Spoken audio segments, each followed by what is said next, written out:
Hallelujah praise the Lord. கர்த்தருடைய பரிசுத்த நாமத்திற்கு மகிமை உண்டாவதாக. இன்னைக்கு ஏசப்பா நம்ம கொடுக்கிற வார்த்தை உபாகமம் 31 அதிகாரம் அதனுடைய 8 வசனம். கர்த்தர் தாமே உனக்கு முன்பாக போகிறவர், அவர் உன்னோட இருப்பார், அவர் உன்னை விட்டு விலகுவதும் இல்லை, உன்னை கைவிடுவதும் இல்லை, நீ பயப்படவும் கலங்கவும் வேண்டாம் என்றான். ஆமீன். இன்னைக்கு இந்த வீடியோ பார்த்துட்டு இருக்க உங்ககிட்ட தான் ஆண்டவர் சொல்றாரு. என்ன சொல்றாரு? கர்த்தர் தாமே உனக்கு முன்பாக போகிறவர்.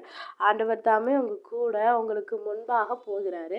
நீங்க அதனால உங்க பிரச்சனையை நீங்க பார்க்காதீங்க, முன்னாடி இருக்கிற பிரச்சனையை பார்க்காதீங்க. உங்களை முன்னாடி நடத்தி கூட்டு கொண்டு போகிற அந்த ஆண்டவரை பாருங்க அப்படின்னு வசனம் சொல்லுது.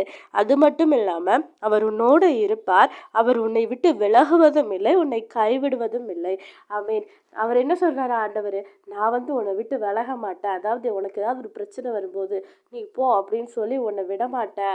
அது மட்டும் இல்லாமல் உன்னை கைவிட மாட்டேன். இந்த மனுஷங்க தான் அவங்க கிட்ட போய் நமக்கு பிரச்சனை வந்துடுச்சு, ஐயோ எனக்கு இப்படி பிரச்சனை இப்படி ஆயிட்டு அப்படின்னு சொல்லி புலம்பும் போது நம்ம புலம்புறத கூட கேட்க மாட்டாங்க.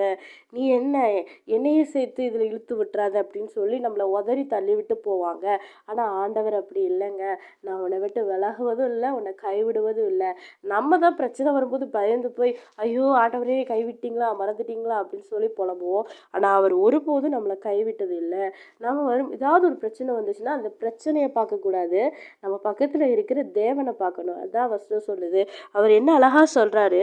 கர்த்தர் தாமே உனக்கு முன்பாக போகிறவர், அவர் உன்னோடு இருப்பார், அவர் உன்னை விட்டு விலகுவதும் இல்லை, உன்னை கைவிடுவதும் இல்லை, நீ பயப்படவும் கலங்கவும் வேண்டாம்.